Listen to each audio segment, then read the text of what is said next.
महाराष्ट्र प्रदूषण नियंत्रण मंडळानं फेब्रुवारी महिन्यातच राज्यातील महानगरपालिकांसह सर्वच स्थानिक स्वराज्य संस्थांना गणेश मूर्ती तयार करताना पर्यावरणपूरक कच्च्या मालाचा वापर केला जावा, पर्यावरणपूरक रंगांचा वापर केला जावा यासाठी प्रयत्न करावेत असे निर्देश दिले होते। त्या निर्देशांमध्ये केंद्रीय प्रदूषण नियंत्रण मंडळाच्या 12 जून 2020च्या मार्गदर्शक सूचनांचा संदर्भ देण्यात आला होता। एस न्यूजने या संदर्भात आयुक्तांशी संपर्क साधत या संदर्भात काय कार्यवाही केली जातीये अशी विचारणा केली होती। त्यावेळी त्यांनी अद्याप शासनाचे आदेश प्राप्त झाले नसल्याचं धक्कादायक उत्तर दिलं होतं। मात्र आज 12 ऑगस्टला महापालिका प्रशासनाला जाग आली असून प्रशासनानं शहरातील मूर्तिकारांना केंद्रीय प्रदूषण नियंत्रण मंडळाच्या 12 जून 2020च्याच मार्गदर्शक सूचनांनुसार गणेश मूर्ती तयार कराव्यात, अन्यथा कारवाई करू अशा आशयाचे नोटीस पाठवल्यात।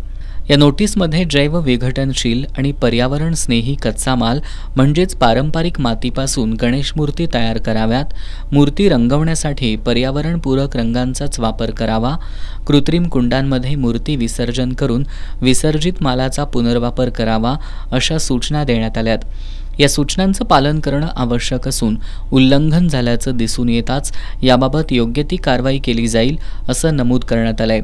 आज 12 ऑगस्ट रोजी यातील कृत्रिम कुंडांमध्ये मूर्ती विसर्जनासंदर्भातील सूचना वगळता गणेश मूर्ती तयार करण्यासंदर्भातील सूचना कितपत लागू होतात हा प्रश्न आहे। खरं तर महानगरपालिका प्रशासनानं फेब्रुवारी महिन्यात प्राप्त झालेल्या निर्देशांनुसार कार्यवाही करायचं ठरवलं असतं तर मूर्ती तयार करण्यासाठी पीओपीचा झालेला वापर तसंच रंगकामासाठीचा रासायनिक रंगांचा वापर काही प्रमाणात का होईना थांबला असता। आज बहुतांश मूर्तिकारांकडील मूर्ती तयार झाल्या असताना, अनेक ठिकाणी रंगकाम सुद्धा झालं असताना आणि काही ठिकाणी तर मूर्ती विक्रीसाठी बाजारात आल्या असताना अशी नोटीस लागू करणं हास्यास्पद ठरू लागलंय। पर्यावरणपूरक गणेशोत्सवासाठी महापालिका किती गांभीर्यानं काम करतेय याचं हे एक उत्तम उदाहरण असून महापालिकेची ही कार्यपद्धती पर्यावरणासाठी घातक आहे।